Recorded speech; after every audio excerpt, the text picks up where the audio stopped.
Good morning, everyone. So,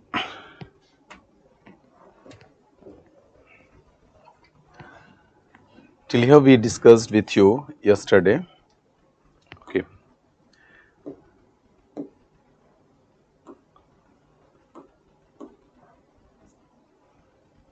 Okay. So you have seen that yes, if you are increasing investment in the country, then it is going to work through two ways. I will give you an answer. Just let me conclude it.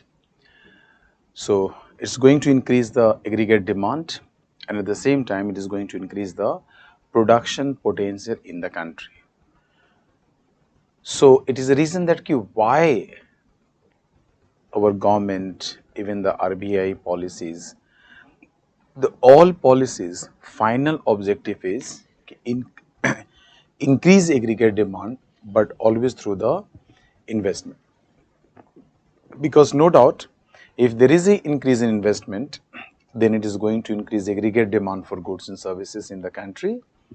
But at the same time, the economy is also able to create the potential of produce more goods and services, okay, in the country. So both purpose we are fulfilling. One, we are able to increase aggregate demand, and also what the India is facing, supply side constraint. Okay, so that supply side constraint also we are able to solve. That is one of the reason. Clear? Now, till now, what we have learned it. Now we are going to connect these things. And how can you connect? So you take one example. Okay, let us consider RBI changed the monetary policy instruments. Maybe suppose they cut down the CRR. Recently the RBI increased the CRR from 4% to 4.5%. Clear? So you can take either way, but let us consider suppose RBI cut down the CRR or any other policy rates. What are the policy rates? We will discuss you in the monetary policy or monetary systems when I will start the next topic class. I mean the next round of the class. So if suppose in economy RBI changes the policy rates, that is cut down the policy rates or decreases the reserve ratio. So your money supply in the country is going up. Money supply is going up means the liquidity in the country will go up.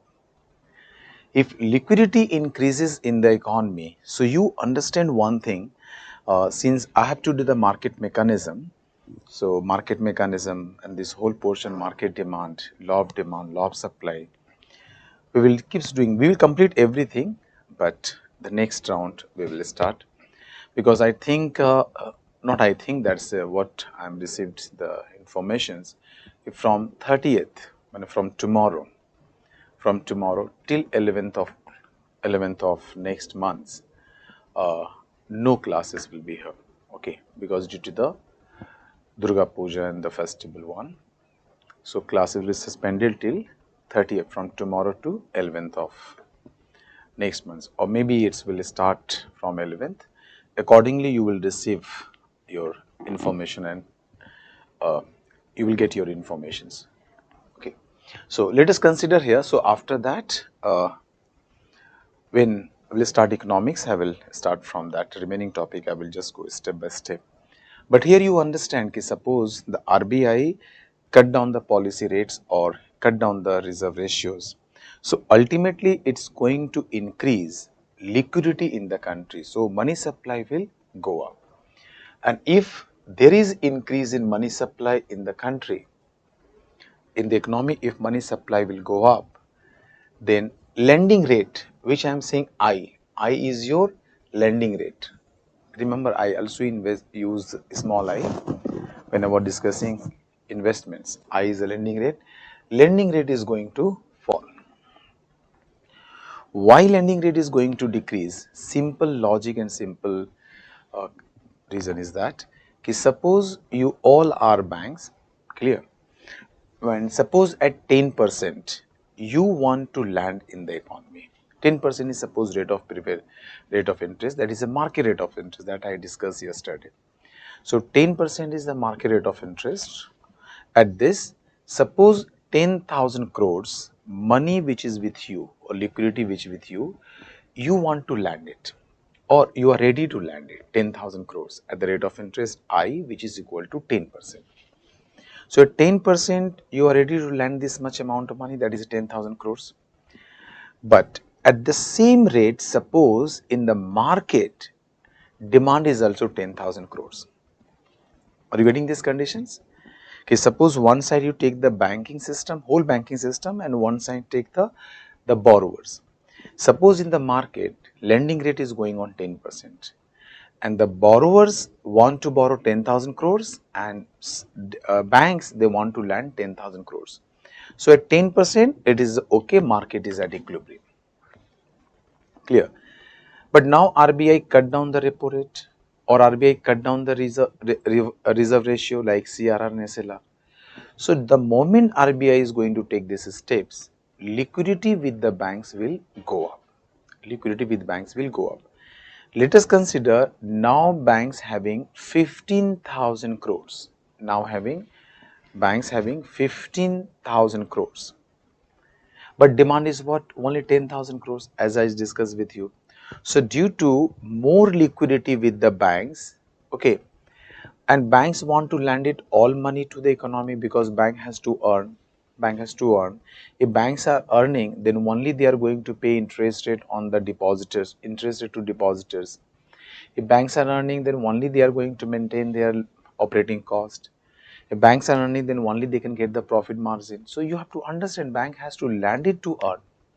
But now the banks having the 15,000 crores, but demand in the market is 10,000 crores. At the rate of interest, what we assume is a 10%. So bank has to lend more, but that much not a customers is there in the market. So what the banks will do? Banks start decreasing the lending rate. Because the moment if banks are started decreasing the lending rate, why they are decreasing? Because they want to attract more borrowers from the economy. Okay, if lending rate started decreasing, then only you are getting more borrowers in the market and then you are able to lend it whole amount 15,000 crores. So it's a very normal market mechanism ki if excess supply is there, then price of that product will decrease, and if there is excess demand in the country or in the market for that particular product, the demand for the price of that product will go up. That part you have to understand this point, otherwise the explanations and whole with example I will do in the market mechanism. So after increasing liquidity by the RBI, the economy is facing the excess supply of fund and that leads to fall in lending rate. Lending rate, clear? And yesterday we have discussed the lending rate. When lending rate is going to fall, then we learned it investment, which is I. Here I is your investments. So investment is a function of rate of interest that we have discussed with you yesterday class, and it is inversely related. So the moment I is going to fall, so investments will go up. Fine, investment will go up. And investment is one of the component of aggregate demand. You remember the earlier classes we developed AD equal to C plus I plus G plus X minus M. So I is the component of aggregate demand. So if I increases, then it's going to increase your aggregate demand. Aggregate demand for good. Aggregate demand for what? Goods and services. Yesterday class I have discussed if in the economy, if investment is going up, if you are increasing investments, then increase in investment is going to increase aggregate demand for goods and services. And the same thing is happening, your aggregate demand is going up. If your aggregate demand is going up, then we have learned in the economy yesterday class that the overall production is depending on aggregate demand. And you learned it yesterday that yes, if aggregate demand started increasing, then only production will go up. If aggregate demand started decreasing, then level of production will decrease. Clear? So what is happening here? Aggregate demand started increasing. The output that I already requested I am going to represent the overall output by capital Y. So output is going up. And one more point we learned at yesterday class, if output increases, then employment will go up. Because if you want to produce higher level of output, then to produce higher level of output, you need more labor. And if you need more labor means you are going to hire more labor, and ultimately employment will go up. So that leads to increase in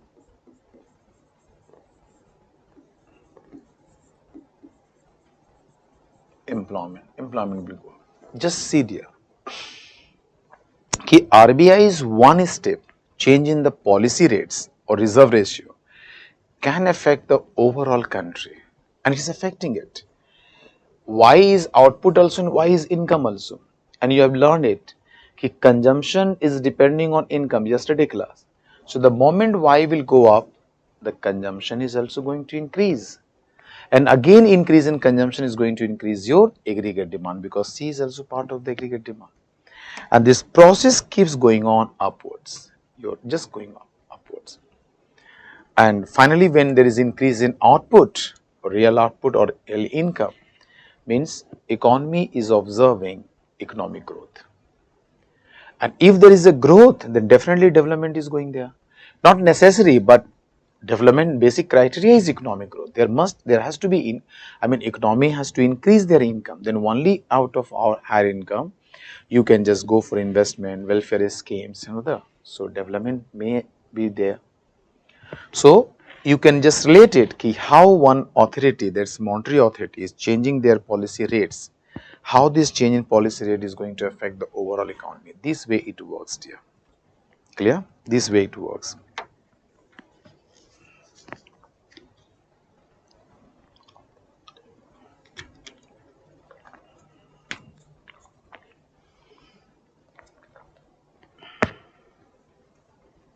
Clear to all?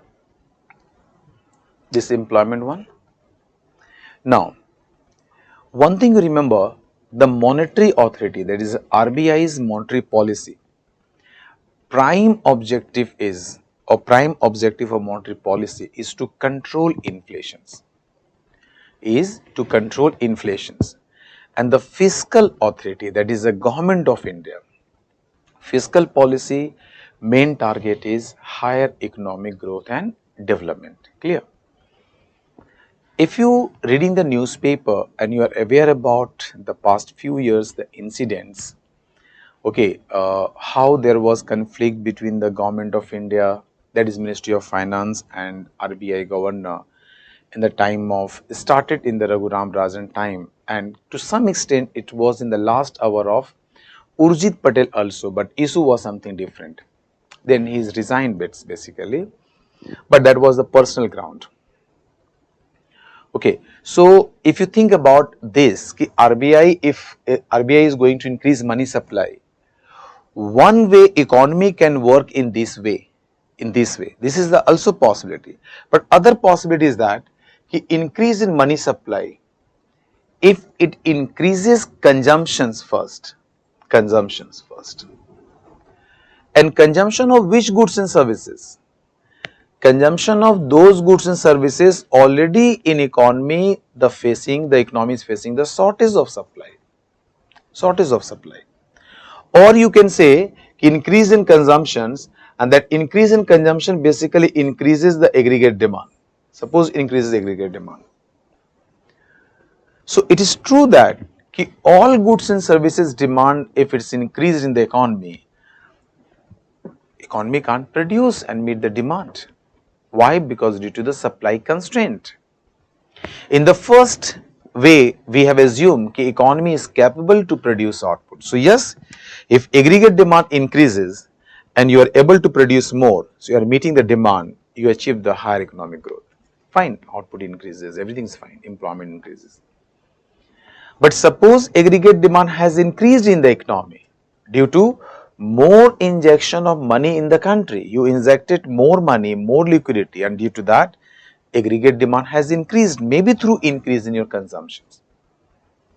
But increase in aggregate demand, suppose economy is facing the supply constraint, means economy due to so many reasons, economy is not able to meet this increased amount of aggregate demand. Not able to meet. Maybe technology is not there, resources is not there, economy is not producing that, infrastructure is not there.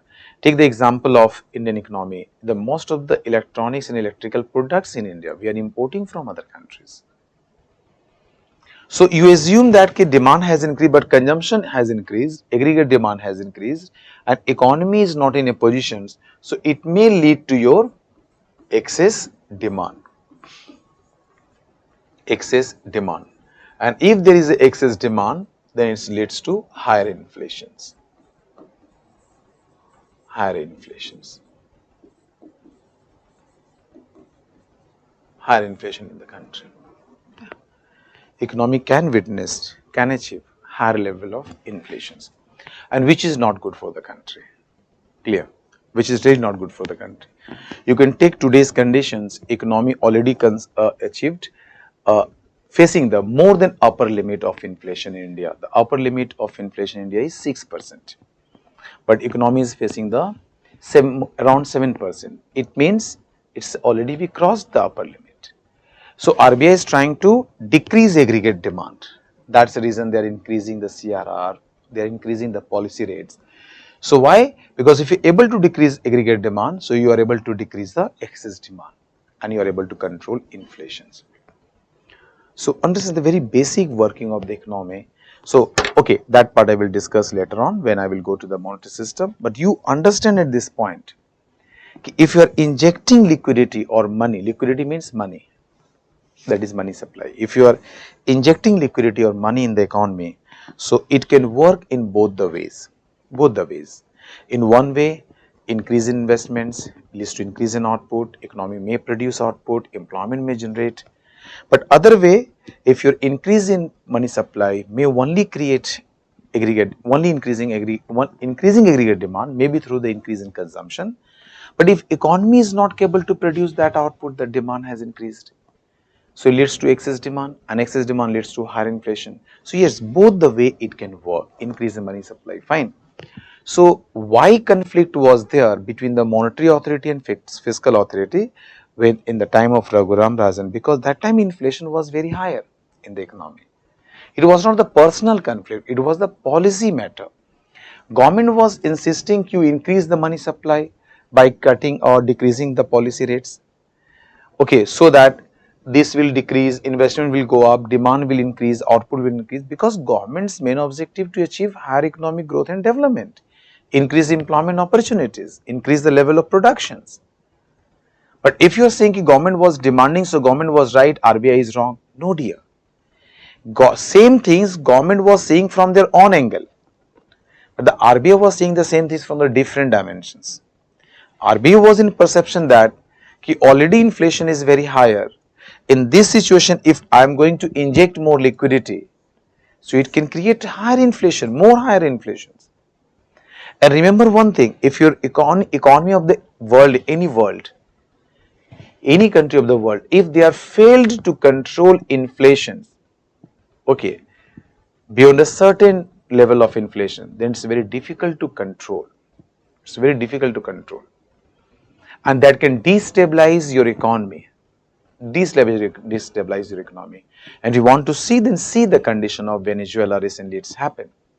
You read the Venezuela case, you will get it how inflations created and devastated the whole economy. Today just see the neighbor country, Sri Lanka. What is happening in Sri Lanka? One of the reason is the higher inflations. So you have to understand, and in controlling inflations, this responsibility is given to the RBI as per RBI Act 1934. So RBI was more keen to control inflation, but government was thinking higher economic growth and development. So that made in the conflict, but later on they just RBI government amended the RBI Act 1934 and inserted one more word, key as primary objective is still the inflation, but RBI has to RBI has to consider the growth also. So now you have to look into growth matter. So this is there.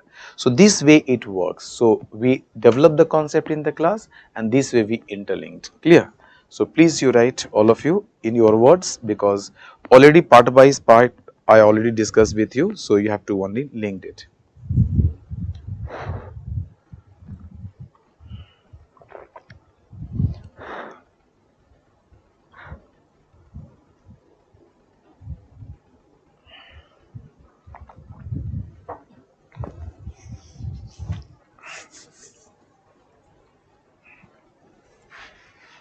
right?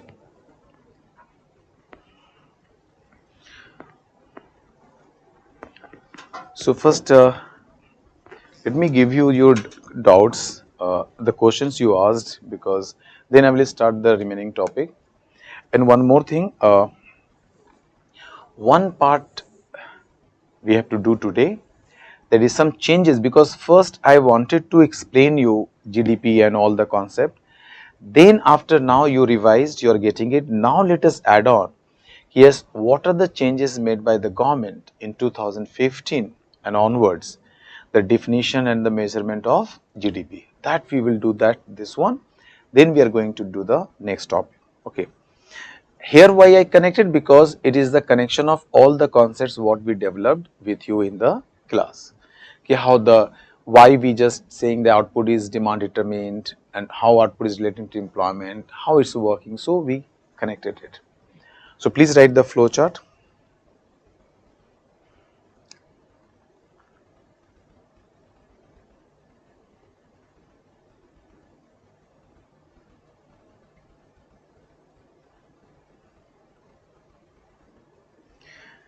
Yesterday, dear, Suma, you was for the LD greater than LS. Will this also lead to Y decreases?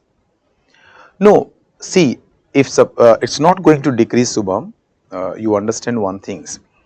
Because if labor demand, go back to the last class, if labor demand is really more than labor supply, okay, so what will happen, ki what the maximum output you are producing at the given level of supply of the labor, suppose 100 units of labor supply, so you are producing at the level of 100 labor, suppose demand has increased 20 units, so labor demand is 120 and the labor supply is 100. So still you are producing according to the 100 units of labor. Output is not going to decrease, but yes, you are not going to produce more output because you don't have labor that time to produce it. So not going to decrease, but yes, not going to increase. Clear, Subham? Sir, please repeat the definition of autonomous investment and induced investments. 2, 3 you are writing induced investment. And 1 you are writing, sir, you repeat stock and flow concept, please. Okay. So just take all the points together. When you are saying flow concept or stock concept means when you measure anything at a point of time. So when you measure anything at a point of time, always it refers as a stock concept. What is the stock today? You are not taking the time period. You are not taking the time period. You are taking the stock. Yes, you are measuring today. So what is the amount you have measured it? Flow concept means कि when you measure during a period, so you can see that कि what is the changes happened. So for changes you have to consider the time period, but in point it will only tell you कि it is this or this much is there. Changes you have to take the reference period. Yes, what the period you are taking, during that period always you feel about the changes, means it is a flow concept.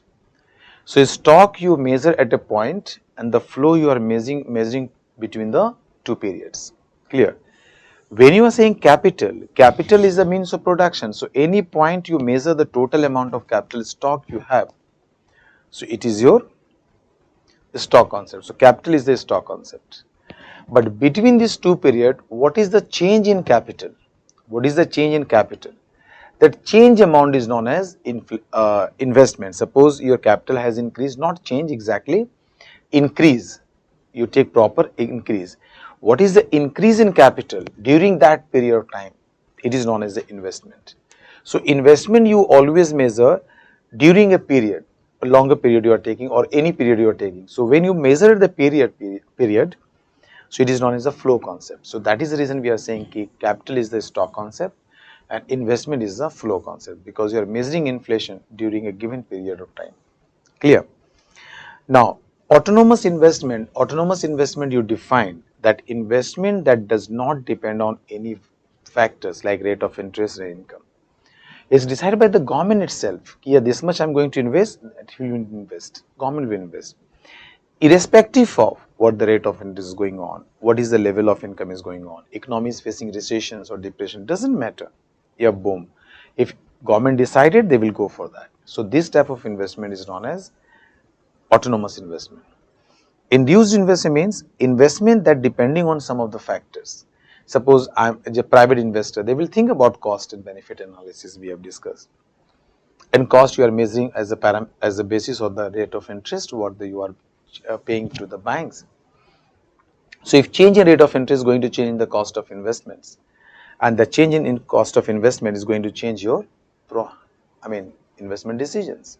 So your investment is induced by the factors like rate of interest, level of income. Suppose tomorrow economy is facing the boom period, your output and employment keeps increasing, so everyone can expect the demand for goods and services in the economy is going up. So you prefer to go and invest. So here income is pushing you, or output is just pushing you or giving incentive to go for the investment. So that is known as a induced investment. Clear? Okay, flow and stock concept, that's already I discussed. So if the tax collection is low,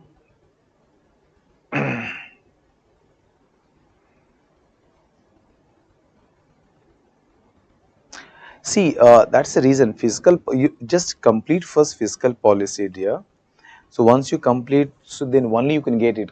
Always it is not true. The all expenditure government is funding from taxes. Government most of the time they are facing the deficit. So they have to borrow it. Clear? So you are asking if tax collection is low, then how should government invest for development? That is the reason if tax collection is low, but government having the non-taxes receipt also.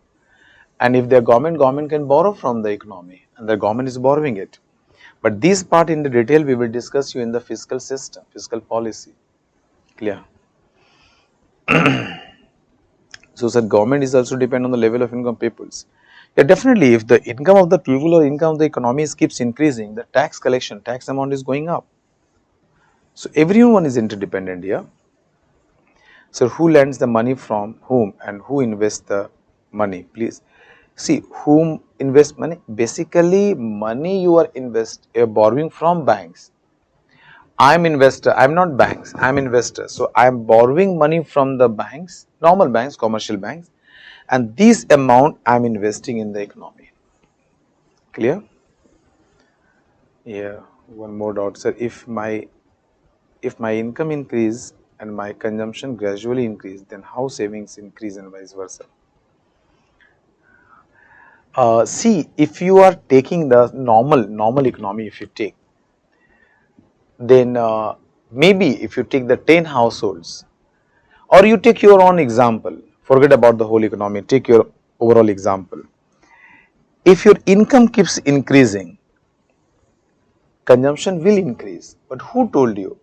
Okay, suppose your today income is 50 lakh, suppose your today income is your 1 lakh, or suppose 50,000 income you have, you are consuming say 30,000. Your tomorrow income is going from 50,000 to 70,000. So are you going to consume all extra 20,000 rupees in consumption? No. A part of that you are going to consume, but rest amount again you are saving. So suppose my income has increased 20,000 rupees, maybe 15,000 I am going to consume extra amount, but 5,000 also I am going to save it. So when your level of income keeps increasing, so there is a possibility your level of consumption will go up and also your saving will go up. Both is increasing. In that way you have to think. So could you give some examples of lending? Yes, you can take housing loan. Housing loan rate of interest, personal rate of interest, personal loan rate of interest, mortgage rate of interest. You take the car loan rate of interest. So we are borrowing at the rate of interest what is charged for the car, buying housing. For the personal use, we are borrowing it. These all are the lending rate. So is the machines in the stock are the product of business? No, not product of business, product of the economy. Product of the business means what you are doing that, you are dealing with that. The machine is the stock, but that, yeah, stock, and which you are using for the production process, that is acting as a means to produce further. So please repeat the autonomous investment definition. Just I just explain it. Repeat the autonomous investment definition once again, that I yesterday also and this time also. So please explain if there are any significance of the republic nature.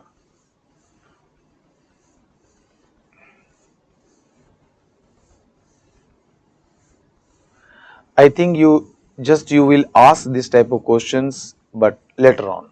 Wait till let me complete first all the basic one.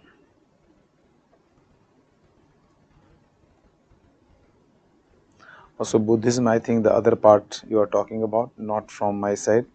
Okay, so you are asking about the other part, republic nature of Allah. Fine. Now today you just send me few questions. Good. Okay. Industrial growth rate has lagged behind in the overall growth of GDP in post-reform period. Explain the reasons. Or why not you wait till the economic reforms, dear? Let me explain your economic reforms. Let me explain you the industrial sector. Then only you can get the reasons and every implications. Right now, so it's the question you asked. If you don't have the background, and even we are just started from the very basic one. So this question you noted down. When we will complete economic reforms and industrial reform, then you ask me, I will easily relate it. Okay, so let me first explain the topic, then I will discuss on this topic, related questions. So if RBI is a government body, then why it's conflict with the government policies? RBI is a government backed body, but it is an autonomous body. RBI has given the area, the domain, and the RBI has to work in that domain. Government can't intervene. Government can't print the currency notes. Okay, they can't. RBI is printing, RBI is circulating. So as far as function is concerned, area is concerned, these two are the different domain. So we can't take it together. RBI is the monetary authority, you understand, and Government of India is the fiscal authority. Fiscal authority is related to only taxes in the country and government expenditures.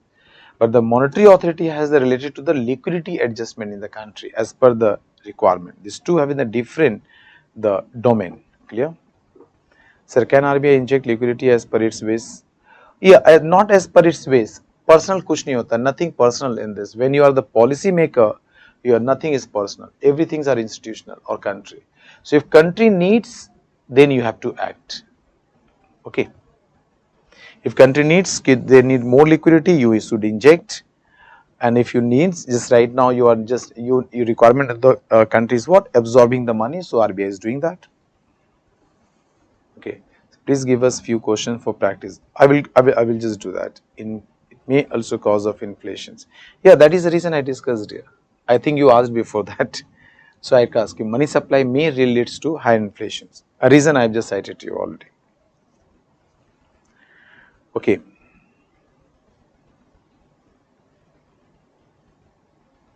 So sometimes we observe that the GDP is increasing, but employment is not increasing as expected, like in present India. In such cases, what are the policy adopted by the government? See, that's maybe possible. You're increasing output, but you're using the capital intensive techniques. You are not able to create enough job opportunities. So there is a possibility. That's happening in India. That is the reason you are saying jobless economic growth. If increased income leads to increased consumption, then will savings increase? Yet here, that suppose your income has increased 20,000. Your income is today is 50,000.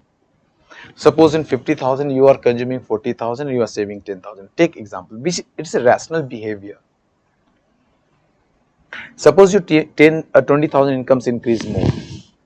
So it's not necessary that you whole 20,000 you are going to spend.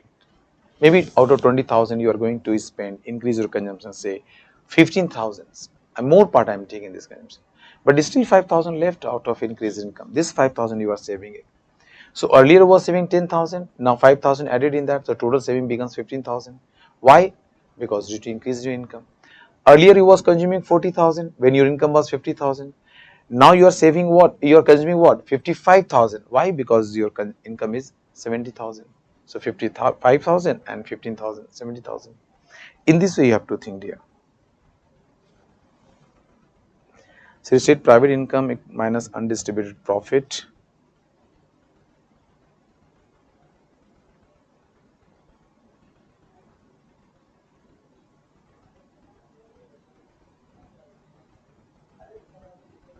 Yes, your answer is there in the last line. You written that from private income, we subtracted only two income, that is the undistributed income and corporate profits.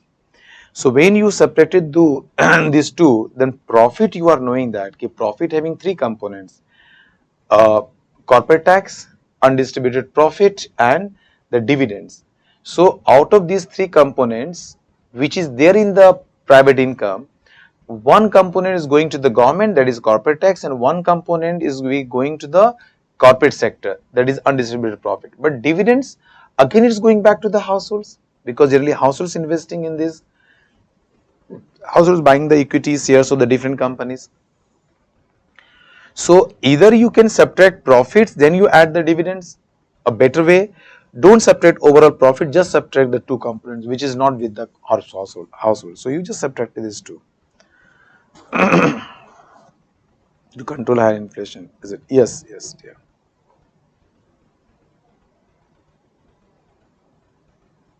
No, no. Let me clear first.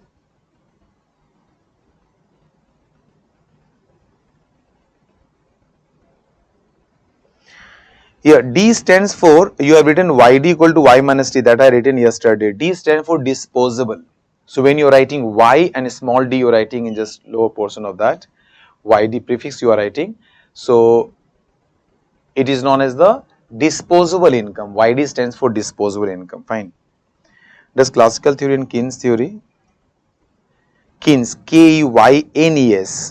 Okay, Keynes theory correlates regarding the higher inflation if money supply, consumption and demand increases but could not provide the supply due to less resources. It may be possible. That is the reason if you think that there is a supply constraint, you should not increase the money. You should not increase the money supply. Okay, but yes, if there is a potential to produce and then you are facing low aggregate demand, then you inject the money supply so that aggregate demand may go up and you are able to produce and meet your demand. Clear? Fine.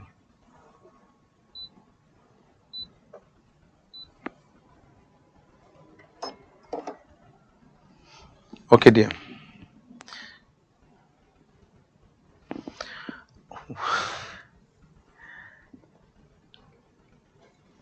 Now stop and just let me explain you the other topic. I just only one question is there. Sir, please tell once again the concept of change. Change in stock means suppose I'm just doing the business. Suppose you are, go to the next topic. Suppose on the 1st of April you take 2021 and the last day you are taking 31st March 2022. So between these two periods, how much goods and services you are going to produce, their product should be the final and their monetary value is going to give you the GDP at MP. Fine, that was there. You wanted to calculate GDP at MP. That was the concept to calculate. But between these two periods, you are taking, we are assume the gross investments. In gross investment, you're taking both gross fixed capital formation plus change in stock. Why you are taking change in stock? Change in stock. Why you are taking change in stock? So change in stock, you are taking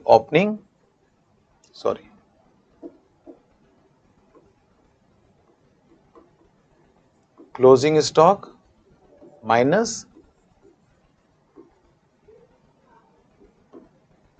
opening stock. You are taking it. Because the first day when you started doing the business, suppose this day stock with you it was 150. But 150 is the output of the previous year. The whole year you produced, so its opening stock is the 1st April is the opening stock because you are open for new fiscal year. So opening is 150, but on 31st March, suppose you ended with the 200 units. 200 units. So how this stock has increased? How this stock has increased? So you produce this year, but you are not able to sell this year.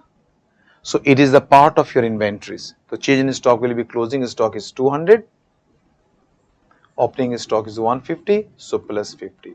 So this 50 amount of output will be added when you are going for expenditure method. Why? Because change in stock you have to take addition of, because all output produced are not going to be demanded. Some may be in the stocks. So that is reason plus 50 will be added.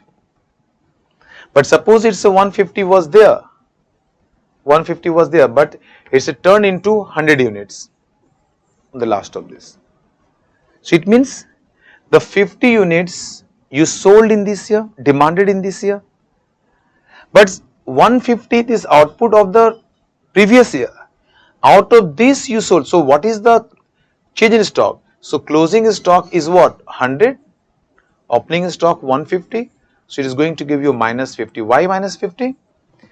Because that should be subtracted to calculate GDP, because the output you sold in this year is basically output of previous year, not this year. Because it is the earlier stocks that it was with that, and that stock you used it, you sold in this particular year. You sold in this particular year. Fine. So the moment you sold in this particular year, it is output of previous year, that must be subtracted. That you subtract. Clear?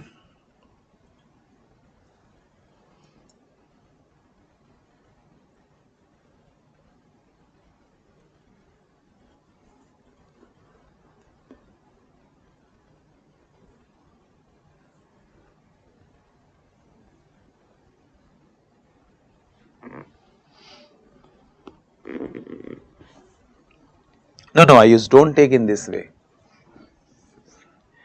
What you are trying to say it, कि artificially you are creating the demand, but final result you are reaching at the same point. कि until unless there is a demand, you can't meet your, can't meet, I mean, if there is a demand is not there, then you cannot meet your productions.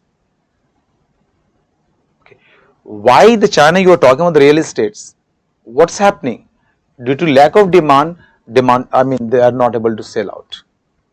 So if you are following the classical theory, it's important. So why China is bothered about it? Why China is coming with so many policies? And then the market will decide their own demand.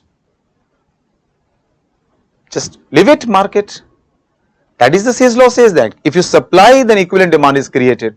Why you are intervening this? You are intervening why? Because you want to increase aggregate demand in the market. Because you are knowing that if we are able to increase aggregate demand, then we are only going to meet with the output. Simple in the same line. Aggregate demand is decided at the level of output. You produced without seeing the demand, you produced, but you are not able to sell out. Why? There is a lack of demand. So still we can say it's a demand oriented, these things, demand side. Okay. Find here. Yes, I am leaving the queries now, because okay, I am leaving for the queries. Let me just discuss first topic, then I will just remaining part, if time left, then I will discuss you the other questions. Fine. Focus now this point. So in 2015, the government, that is you can say government, changed the policy, and there is estimation of or calculation of GDP. There is some modifications, and why these modifications?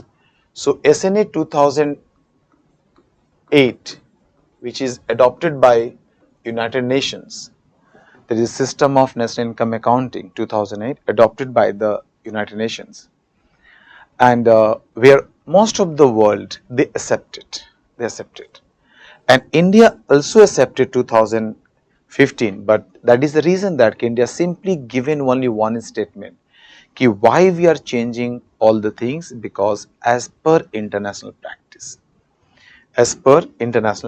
only one line they are saying that. Okay, what are the changes is there? So in the documents they define like this, ki GVA at basic price, GVA at basic price is equal to CE plus OS plus MI plus CFC plus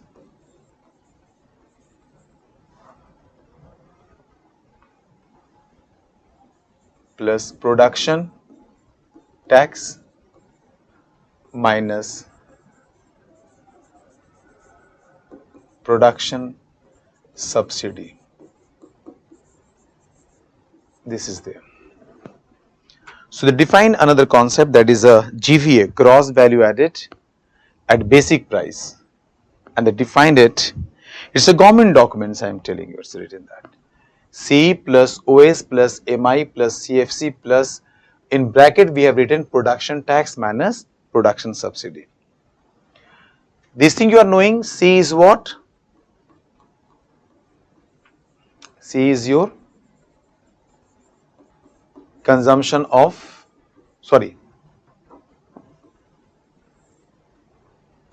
C is your compensation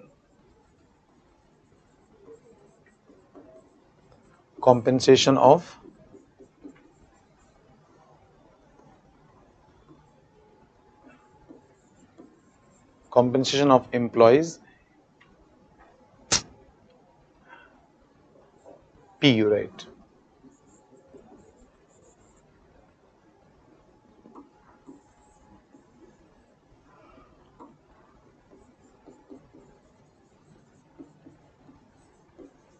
Yeah, compensation of employees. OS already I discussed with you, operating surplus.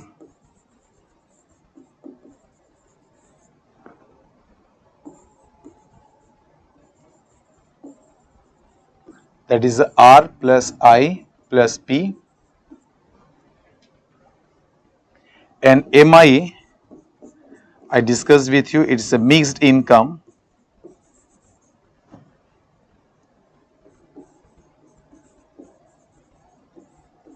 of self-employed, mixed income of self-employed. And CFC, what I've written, it is the consumption of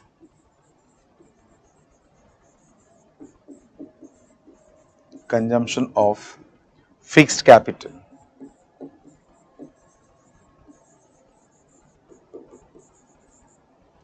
In other words, we are saying it's depreciations.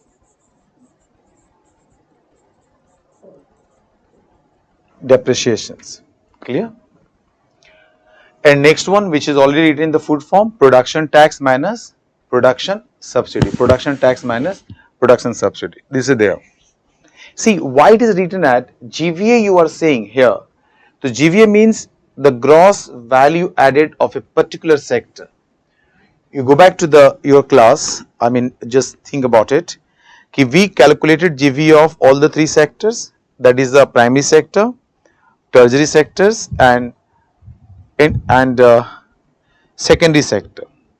So any sector you take, primary, secondary, tertiary sectors. So if the total value added in that particular sector must be equal to income of that sector, how much income generated. Because from the first class I am trying to convince you, dear, how much value of output is produced, it is going to be equal to the income of that country. So if you take only one sector, so what is the value of output produced in that sector, that is equal to the income generated in that particular sector. Okay. So here you take GVA at basic price means gross value added at basic price. Clear? So you are knowing that, go back to the earlier class discussion, C, OS and MI. If you take this part, then it includes only factor cost and no depreciation. So actually it should be NVA at factor cost. NVA means net value added at factor cost. Net value added factor cost. In this NVA, if you add CFC, CFC is what? CFC is depreciation. The moment you add depreciations, then this N is going to be GVA. This N is going to be GVA. This N is going to be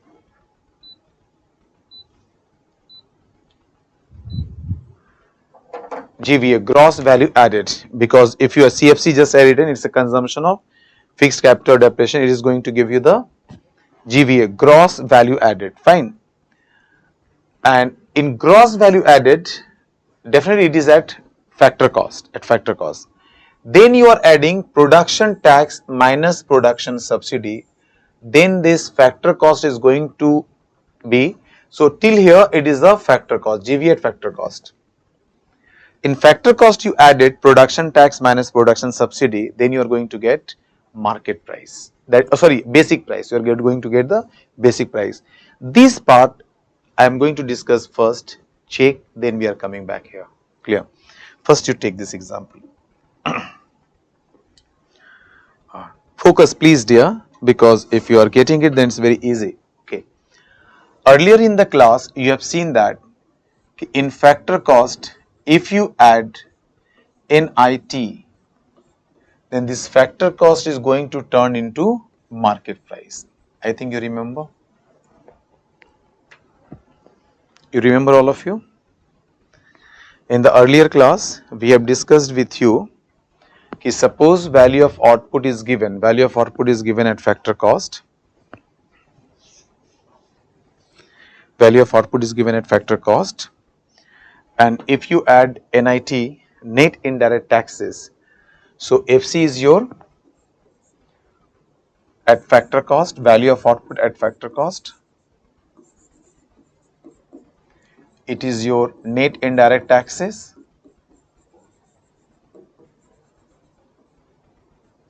indirect tax, which is equal to NIT, NIT equal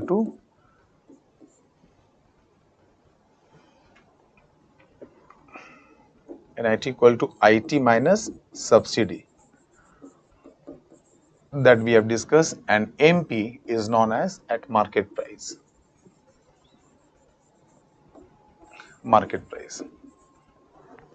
This part we have discussed overall. Okay. So what government has done it, they are not directly adding it. NIT they divide into two parts. What is that? So NIT, you are knowing, it is the IT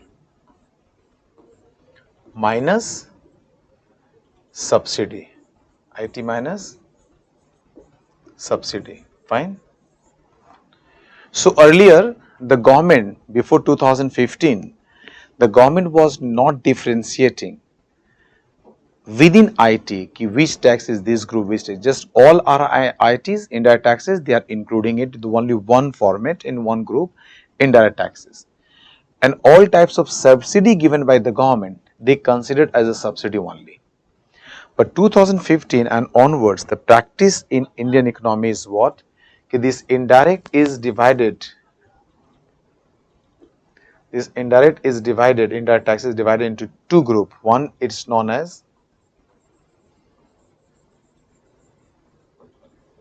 production tax, and other is known as product tax. One is known as production tax, another is known as product tax.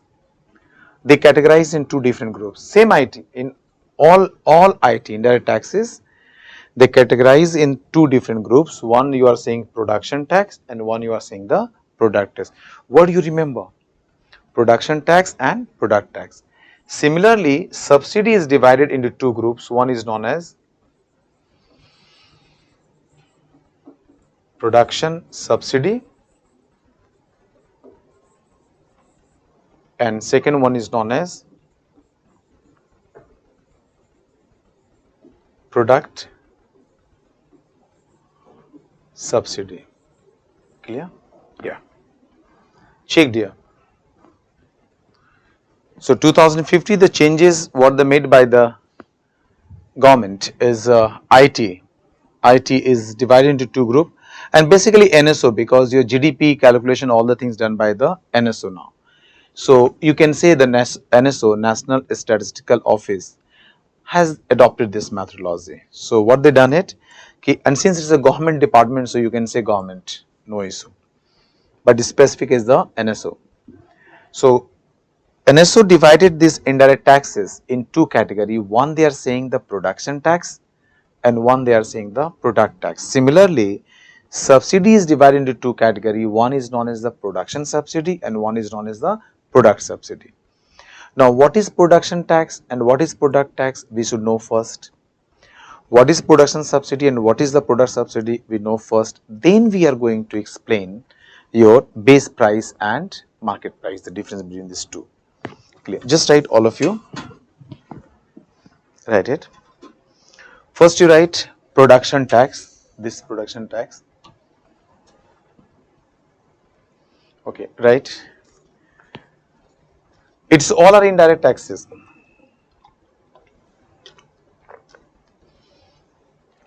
These all are indirect taxes, but within indirect taxes, you divide it into two groups. To one group, you are saying it's a production tax, and one group you are saying it is a product tax. Clear? Right? Production tax first. Tax related to production. Tax related to production, or taxes you can write, taxes related to production, but does not depend on volume of output,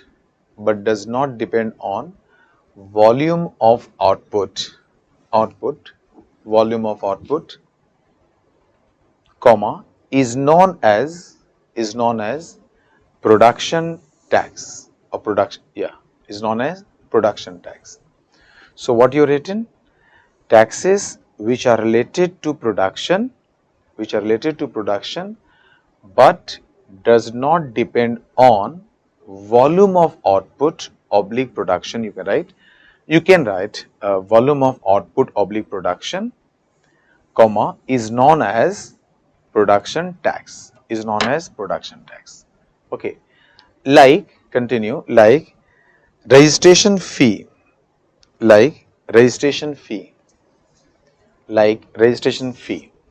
clear? Now think about it. Suppose I want to open any firm which can produce goods or which can produce services. So what I have to do first? I have to register my firm.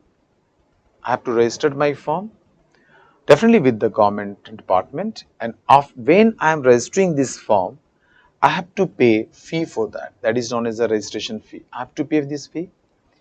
Dear, this fee does not depend on how much output I am producing at this moment.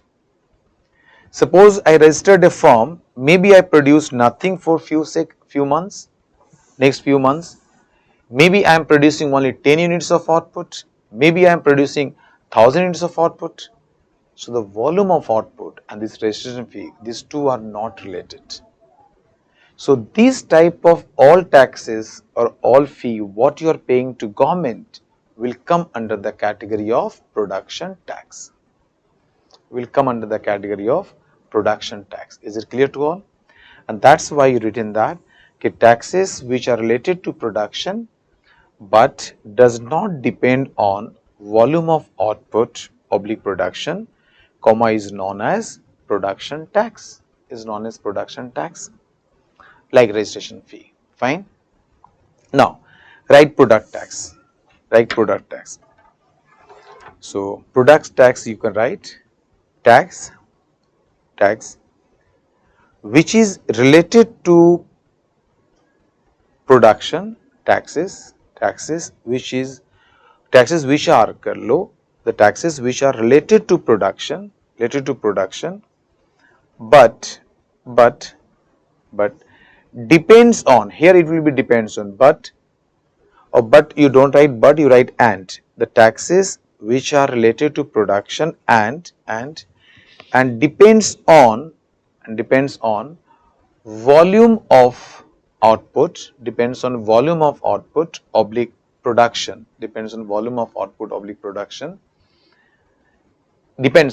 okay, comma, is known as product tax, So what are you saying? Taxes which are related to production and also it depends on volume of output, then this tax is known as product tax. Right? Like continue, like GST, excise duty, excise duty, etc.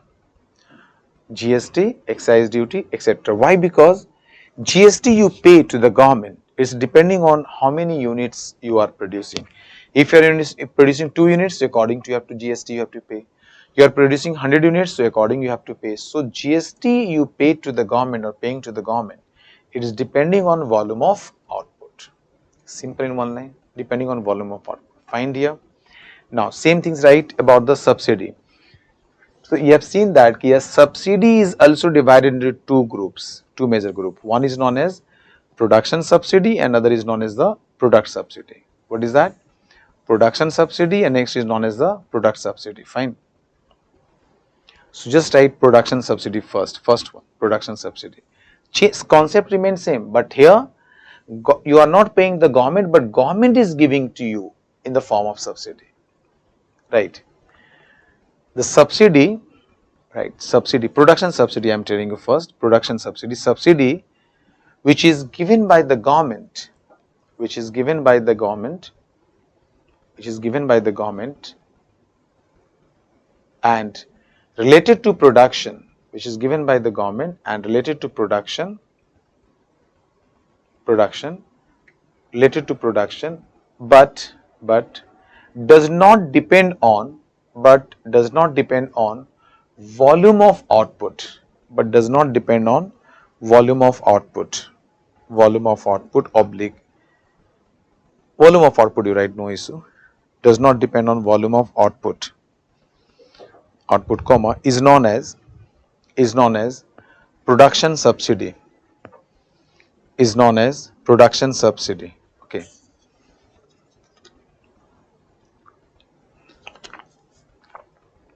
Example is what? So today if you just go and check online, you can check this. Okay, if you want to set up plant, say unit, under MSME scheme of the government, that is a micro, small and medium scale, micro, small, medium enterprises, MSME. So if you want to set up, then government is giving you subsidy. So if set up the plant, government will give you subsidy on that, maybe 20%, maybe 25%, maybe 30%. But how much output you are going to produce, it is not depending on that. You set up the plant, lump sum amount government given you 30% or 20% or 15% as per your entitlement. You are producing 0, you are producing 500, 200, it's depending on that, but you have to produce. So irrespective of your volume of output, government given you subsidy. So this type of subsidy, which is in the sense of lump sum, is known as the production subsidy. Clear to all? Fine. Next we write product subsidy. Product subsidy, which is given by the government, related to production,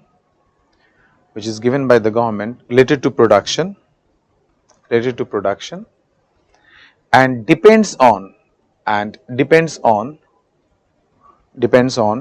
volume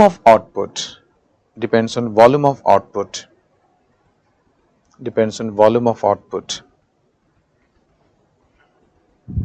okay, comma, is known as product subsidy,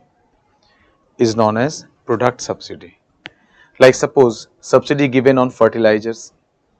So how much you are taking fertilizers, there's on that amount it will be give you, the government is giving you subsidy.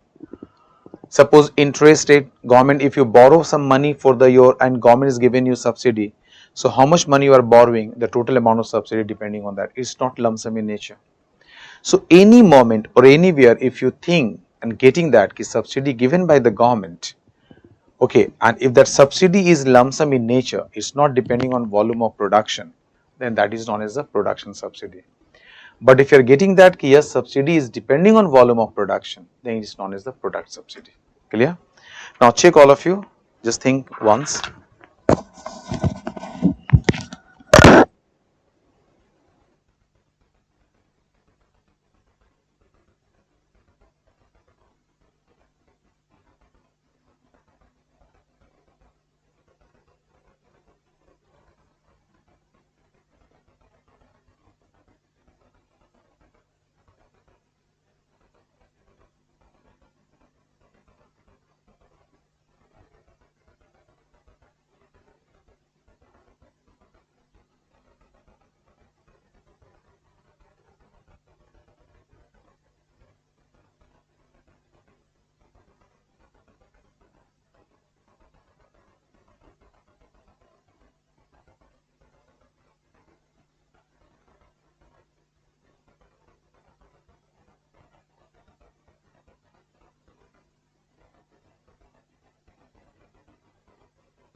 Clear to all?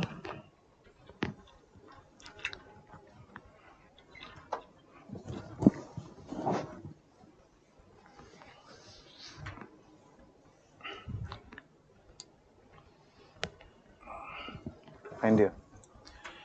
So earlier there was only difference in the overall IT you was subtracting subsidy and you're getting NIT, but here small changes they divided, and what they are doing that ki production tax minus production subsidy they separate it out.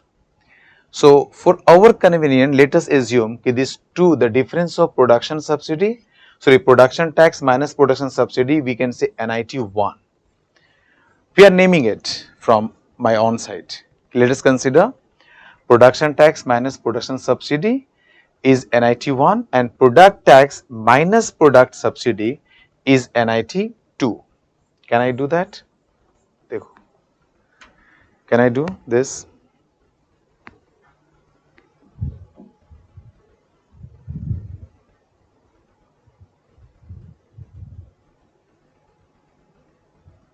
Clear?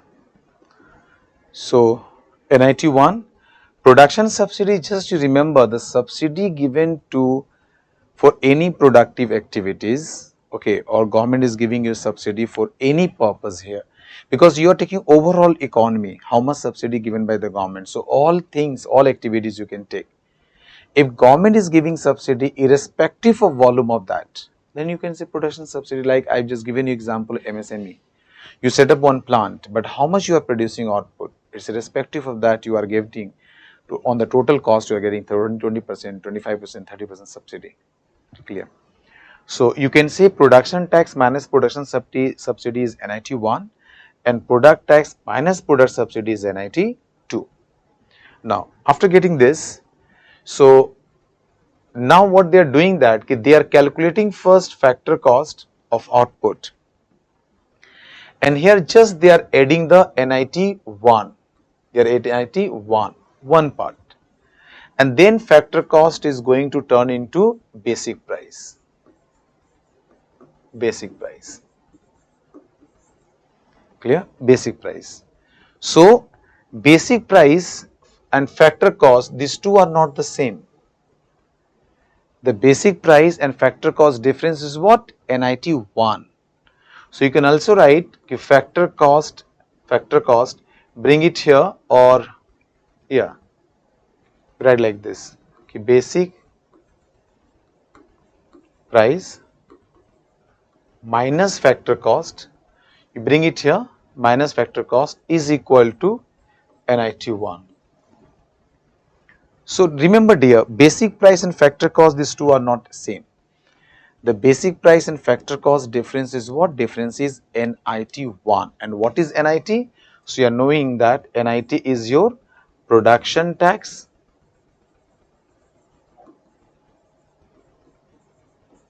minus production subsidy. Production tax minus production subsidy. The difference is known as the NIT 1. So what you can say? Simply you can write, if it is given at factor cost and if you add production tax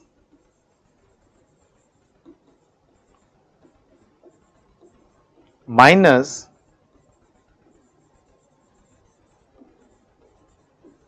production subsidy, you can write in the bracket, no issue. So this thing is going to give you at basic price. That's your written there. Basic price. Clear to all? Check.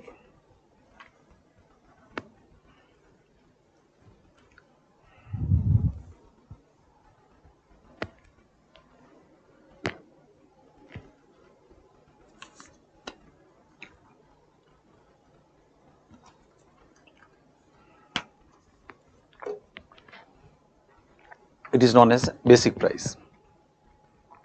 Now, which part of NIT left? NIT 2. NIT 2. So, this part you noted here, all of you? Okay. Keeps noting, huh?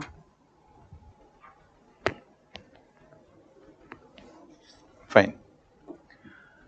So in basic price now, if you add NIT 2 part, second part, then this basic price turned into market price. So NIT 2 is what? NIT 2 is nothing but it is the product tax minus product subsidy. Product tax minus product subsidy.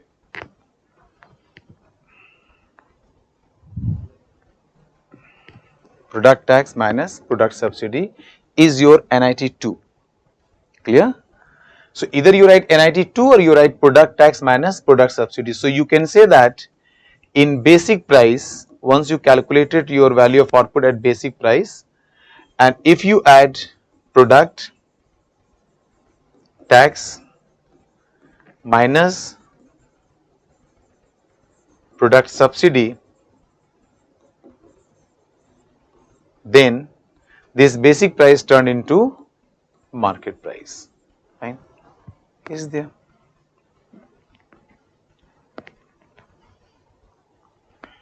You're getting all this too?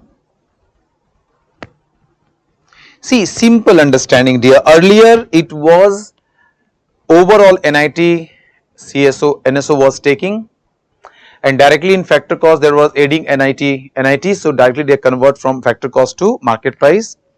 But now NIT they divided into two parts, NIT 1 and NIT 2. NIT 1 and NIT 2. So NIT 1 when you add in factor cost, then this factor cost is going to be basic price, and in basic price if you add NIT 2, that is the product tax minus product subsidy, then this basic price turn into market price. Simple.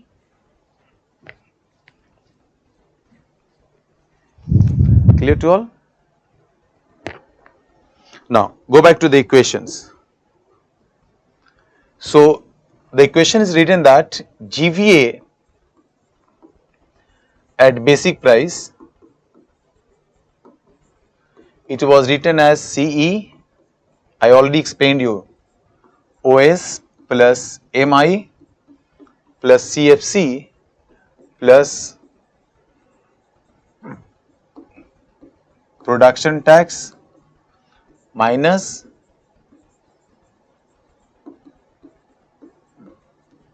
production subsidy. This you write in the bracket. So as I discussed with you, these are all the components of the factors income including MI. So if you get it the one sector, so you can say NVA.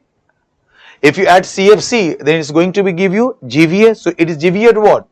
GVA at factor cost. So in the factor cost, if you added production tax minus production subsidy, which is NIT 1, what we defined. So this factor cost turned into GVA at basic price. Simple. So you clear the concept here and you are adding here. So just in the GVA at factor cost, if you are adding the NIT 1, you are getting the market price. Clear? Now, second they have written that summation of GVA at basic prices or basic price, GVA at basic price, plus they added product tax minus product subsidy,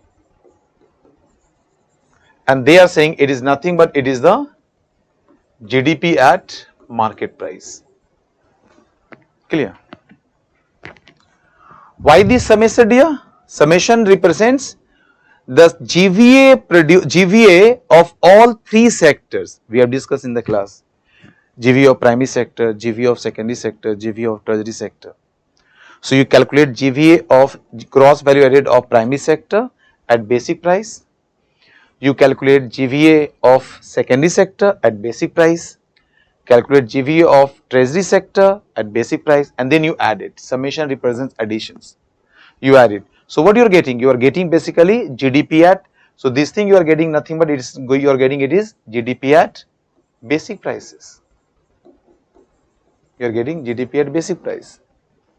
And in this GDP at basic price, if you are adding product tax minus product subsidy, you just keep in the bracket. Product tax minus product subsidy. This is the NIT 2. So then this basic price turned into market price. So you are getting GDP at MP. Clear hai? You need to revise, dear. You need to revise. Okay. So you are getting a longer period, long holiday. So during this period, I request you please revise each and everything and try to get it. If anything left, any problem arise, so we will discuss it in the class, no issue. Okay. But you give your best. You give your best, and any issue, any problems you have, we will discuss that. Clear?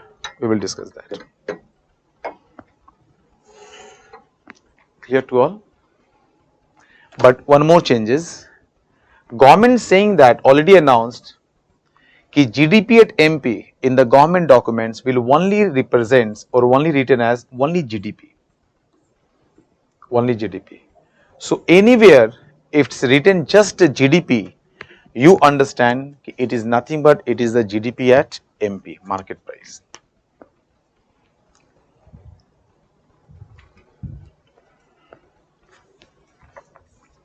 It is GDP at market price.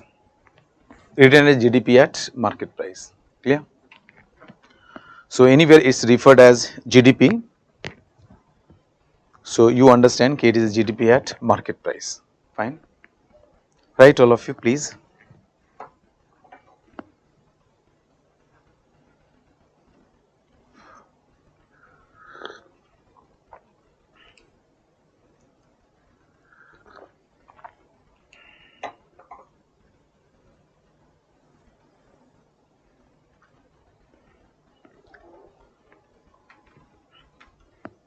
Clear? Fine. One more changes is that earlier 2050 onwards, the growth rate was defining the rate of increase in real GDP at factor cost. Again I am repeating, earlier the growth rate was defining the rate of increase in real GDP at factor cost. But now as per the international practice, we are defining the rate of increase in real GDP at market price. This difference is there.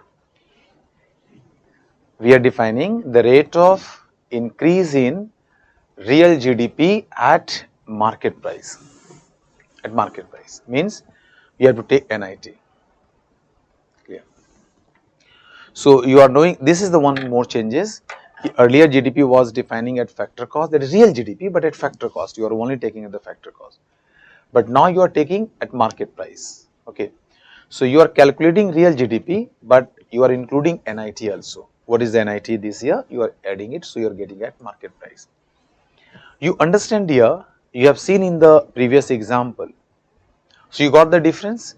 Earlier growth rate was defining as the rate of increase in real GDP at factor cost. Real GDP at factor cost. But now economic growth is defined as the rate of increase in real GDP at market price. So just you go and just see that factor cost is what? Factor cost, it includes only actually the net output you produce at the factor cost. NIT just you paid to the government, and that much amount you added, added. If you think about the overall economy, so NIT just you given to government and that you added it, but actually economy is not produced the output that much. Actually you go back to the very initial example, 200 we have taken, say the all four factors combinedly produce 200 worth of goods and services. And suppose NIT is say 10. So you are going to sell in the market 210 rupees. Clear? NIT is 10. But you understand that 10 rupees you paid to the government and that much amount you added in the factor cost and turned into market price. But that much worth of that much value of goods and services basically not produced in the country. The output produced only the factor cost. So suppose in some year your factor cost actual value of output remains same. Only NIT has increased. The moment NIT has increased, it will also represents growth. There is a growth in the economy. So merely government is increasing NIT, they can show you the economic growth is there. Okay. So why government is doing? The government just simply saying it is the international practice. All countries are doing that, so we adopted this methodology. Because today where we stay, it is a competitive comparisons at the international platform. Your Asian Development Bank is comparing one country to other countries. Your United Nations is different reports they are bringing where they are comparing one country, and United Nations UNDP program, that is a Human Development Index HDI, is compare one country with other countries. World Bank is comparing one country with the other country. IMF is comparing one country with the other country on the basis of different economic parameters. So if you are comparing one country with the other country on different economic parameters, so that parameters must be consistent.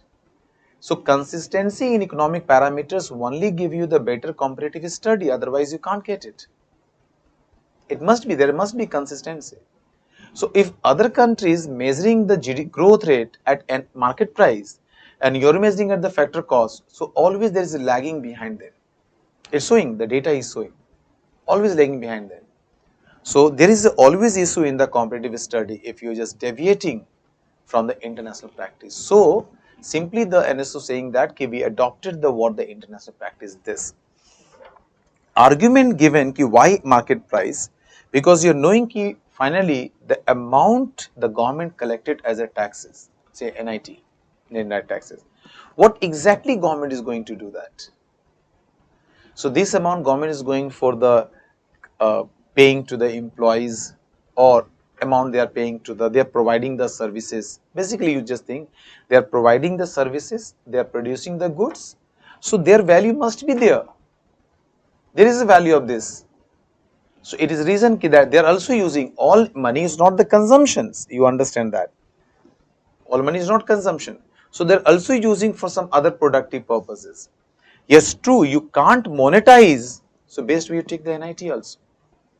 So that is the logic and argument is given, and then generally we accepted, all country nation accepted. Okay, the growth must be defined at the GDP at market price, and India also accepted the GDP at market price. These changes is made. Okay, so you note it down so that you can any way or any types of question they are asking, you are easily give it.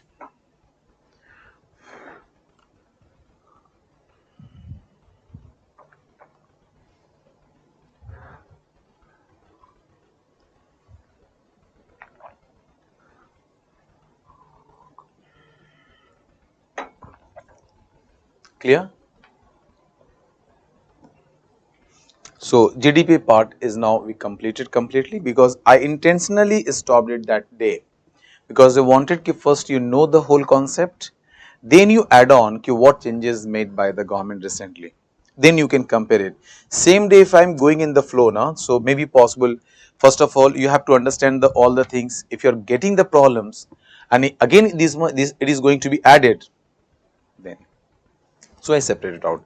But this part you always put it with the GDP notes where you make it, so that continuously you can just reading, then you can connect it from the what the logic, what are the concept and how it changes. Clear? Okay. Dear, one thing is really very interesting. The questions you are asking, name is not there, because you are asking, sir, economic growth and market price can affect on free trade agreement. You ask questions. Okay. So you are not asked question, you made a statement and then you are asking how, sir? You are making yourself a statement and then you are saying how, sir? Two may be there, either it should be the questions, and if it is a statement, you are making statement, there must be reason behind it. Clear? Do you know what is free trade agreement? That is the reason I requested you, dear. Okay, I am here, don't worry about this. As far as topic is concerned and the subject is concerned, you don't worry about it. But please take the right time, because I have to discuss about the free trade area, free trade agreement, PTA, preferential trade agreement, customs union. What is custom union? What is common market? What is monetary union? What is economic integrations? Clear? So you can relate this. So first you try to get this all concept. Okay. But since you asked, sir, economic growth and market price can affect on free trade agreement. Economic growth and free trade agreement, how these two are related? You are growing, it's fast, it's better for your country. Free trade agreements, you are making a trade agreement with other country, means you want to sell your goods to their country and they want to sell in your country. So this agreement depending on if they are able to sell in your country or not and you are able to sell in their country or not. That's part discussed in the free trade area. Don't mix up. That's say you think about if I am growing, then definitely. And why there is a problem? Because as per UN, you have to also accept these same definitions. What I am accepting it. So it is not going to be conflict.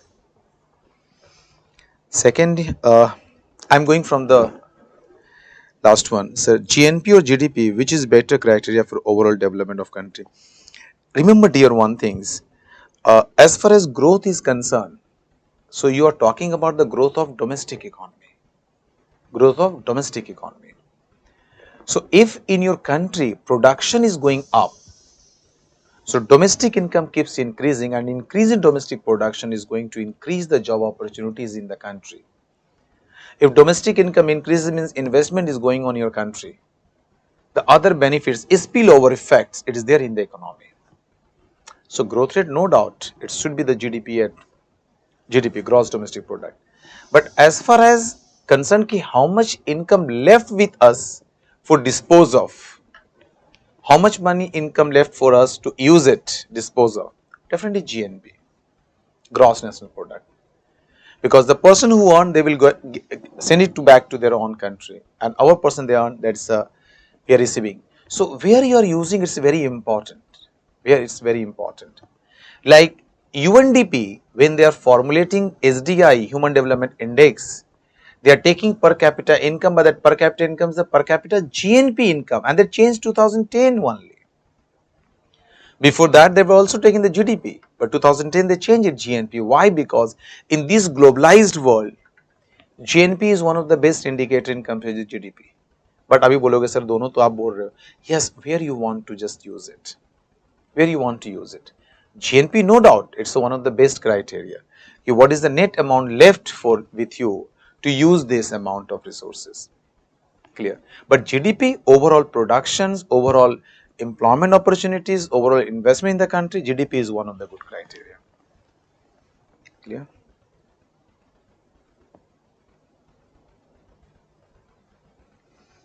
I am coming you this.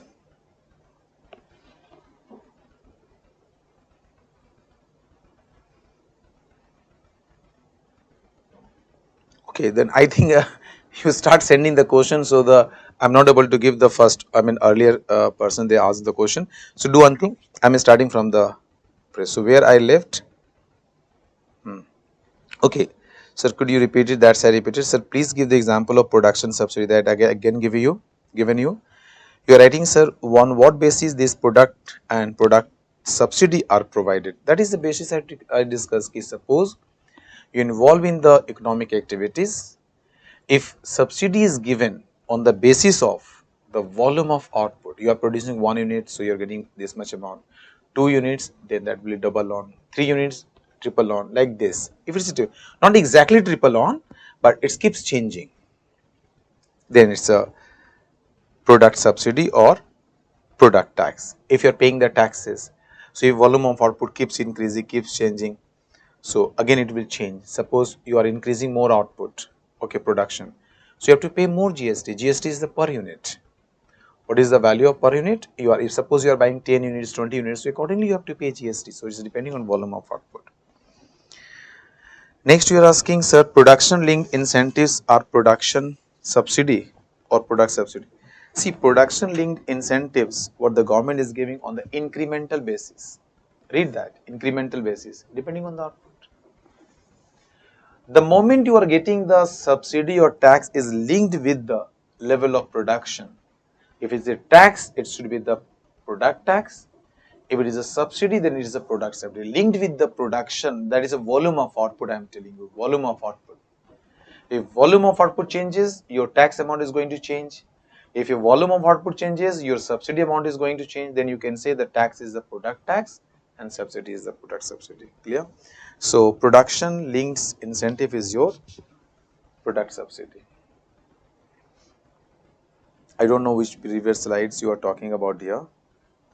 Sir, why basic price is being preferred? See, basic price is representing that if you are going to produce anything, minimum amount you need it, minimum value it must be there. Because already you paid the production tax, already you received the production subsidy. So NIT 1 is there plus all the factors cost is there. So minimum is there. So minimum is not factor cost, but minimum is your basic prices. Then the other taxes what you are going to pay on and above this is known as the market price, that is NIT 2. Sir, please explain how the GV at basic price plus NIT 2 gives GDP at market price instead of GV at market price. देखो dear, ये questions ये represent करता है, this question is showing that कि you are not revising. You go back to the earlier class, I discussed you with you in the product value added method. What we have done it, we first calculated GVA of primary sector, then we calculated GVA of secondary sector, then we calculated GVA of tertiary sector. When you added GVA of primary sector, GVA of secondary sector, GVA of tertiary sector, the combined given you GDP at MP. Because GVA at primary sector, gross valued by primary sector plus gross valued by secondary sector plus gross valued by tertiary sector. It means the overall value addition in the overall country, means intermediate inputs you are not counted double. That is the concept. But if you're adding all the three GVA of all the three sectors, it is nothing but it is the value of monetary value of final goods and services produced in the country, and it is definition of GDP there. So if you calculate GVA at basic price of primary sector, you calculated GVA at basic prices of secondary sector, GVA at basic price of tertiary sector. So all three sectors GVA you calculated. So you add all the three GVAs, three sector GVAs, it is GDP. But you calculated GVA at basic prices, so it is going to give you GDP at basic prices. So which part of the tax is left? So in overall GDP at basic prices, when you calculate it, then you take overall product tax, then you take overall product subsidy. So product tax minus product subsidy, the moment you are adding it, that is a net amount. So this basic price turned into the market price. That is the reason you are getting GDP at market price. Clear here? Now next is product subsidy given on fertilizers against the basic rule of WTO? Yeah, it don't, WTO, that is the reason कि now so many, I mean, what you are saying WTO, yes, true that WTO, some things we are violating, but you are not being the developing country, some exemptions are given. Some exemption, there is a raised in the economy, we are trying to give it. Now we are talking about the direct benefit transfer. We are giving subsidy not to the farmers directly, but giving to the production unit. You take the production unit, you charge the market price at this. You're showing the cost is lower. So in this way they can give it, and they're giving it. Okay. Does trade license registration fee fall under the production tax? You any license, it is a lump sum amount you are paying now. Your lump sum amount paying. It's not depending on volume. You registered, you paid one time, it's this one. But yes, that may change. At a given time, it's not depending on volume of output. Yes, dear, right. Sir, how summation of GVA basic price equal to GDP basic? Please explain once again. Dear, अभी मैं बताया हूँ आपको कि तीनों sectors का, if you take all the three sectors GVA at basic price, so go back to the earlier class, that is in production method. What we have done it, we divided all your economy in 3 units. primary sector, secondary sector and tertiary sector. And all the three sectors GVA you calculate it, gross value added you calculate it. And after adding all the three sectors GVA, you got the GDP at market price directly. But here the transaction is, that is the value of output and intermediate inputs used, that you calculated. You not calculated market price. You have taken at the basic prices. So when you are adding GVA of all the three sectors, definitely you are going to get GDP at basic prices. Later on, if you add product tax minus product subsidy, then this basic price turned into the market price. Clear here? So the economic growth and market price can affect on free trade agreement. That's I discussed with you, dear. Okay. Sir, could you please share your contact information with us so that we can clarify our doubts after class? Uh,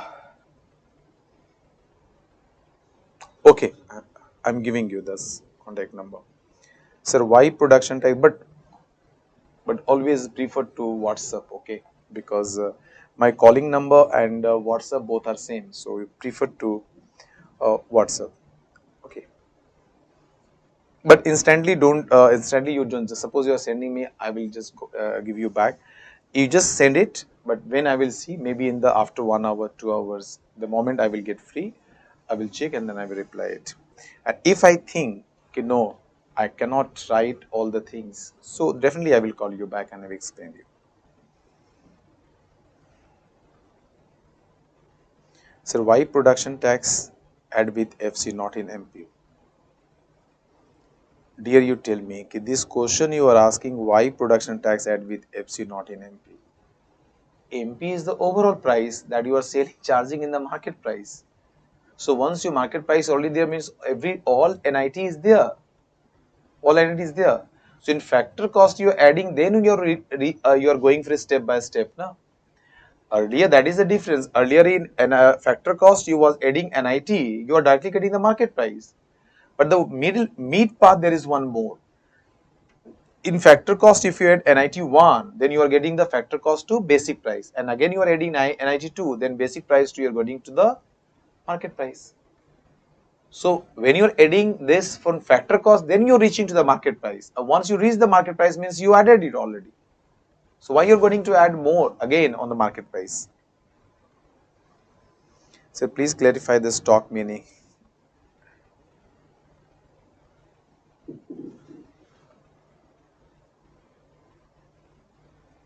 How can you just say these things again here? Hmm?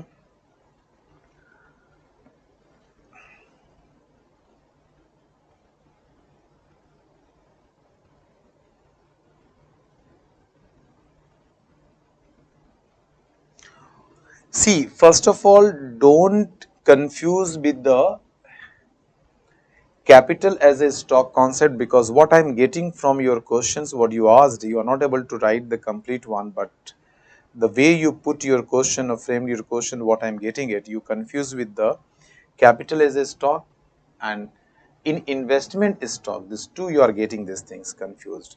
Don't do that here. A stock is the normal concept. It's not related with the anything. A stock means if you are measure anything at a particular point of time, it is a stock. But you are measuring anything, say during a time period, it is known as the flow. Take the example of any water pump, water pipe. So if you fill the water, stop it. It is known as the stock of water.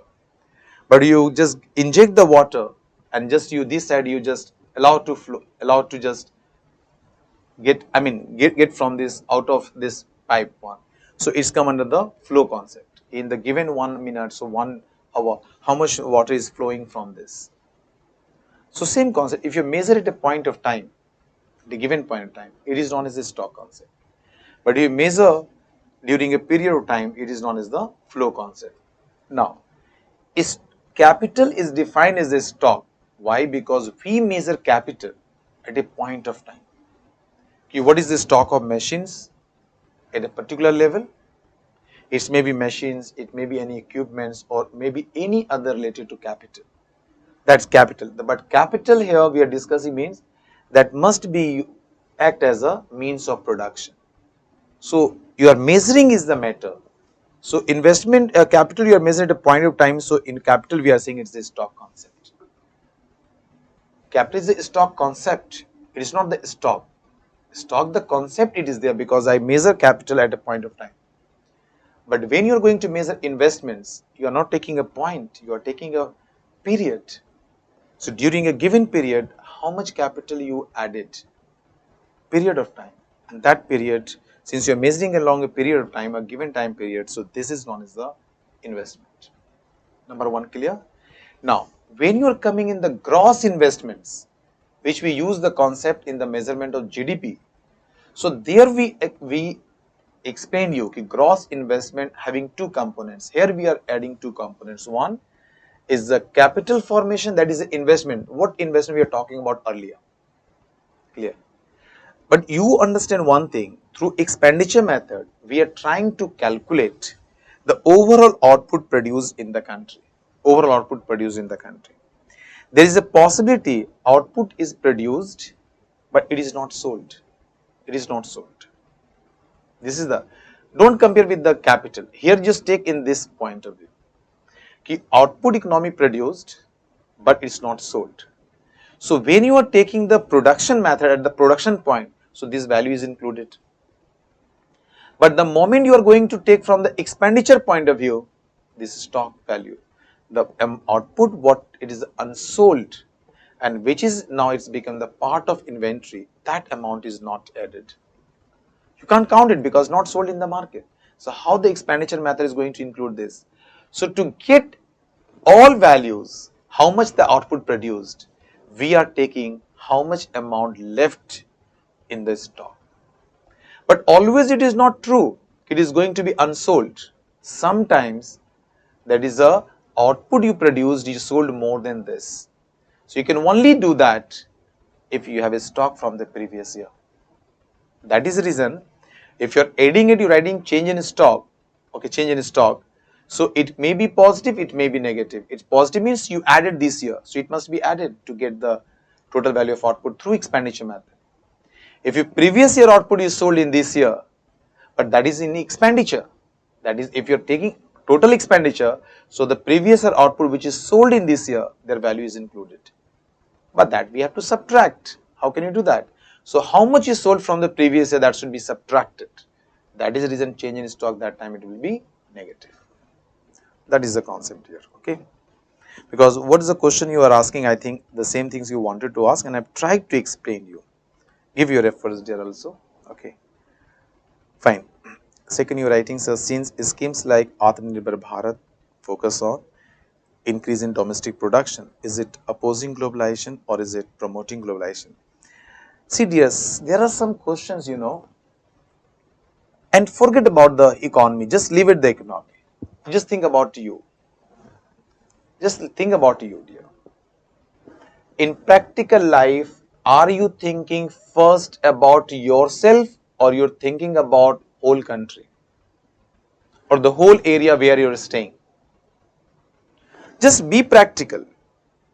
First of all, you will think about the development of your home, development of your house, development of your family. Then it comes rest, the development of areas, development of the states, then development of the country. Why not you take in this way? Take in this way. So, if suppose I am talking about the whole country, a country you take as a unit and the whole world you take the whole country you take the world. So first I will think about my country. Like I give an example, first you are thinking about your family, development of you, development of your family, development of your home, then you are thinking about the other areas, the state, development of a state and the other nations. Okay, that is the way we think about. Similarly, if a country take the India, the first I will think about my own country or I will think about the USA economy. Why I will think first USA? Why I will think about the Chaman? Why I will think about the China? What the China is doing? For their own profit, he is doing everything in the world. Why not you? So, what the government is doing that under Atmanirbhar Bharat, the government main aim is you start producing all goods and services what you need it in the domestic economy. Where is the wrong? How it is wrong? You asked, is it opposing globalization? But should we discuss about first globalization or should we discuss about the first development of the whole nations? Today you just see what is the condition you are facing. Your exchange rate, the per dollar, it's around 80 rupees. Your reserve is started decreasing. Why? What is the reason? Because we import much more from other countries.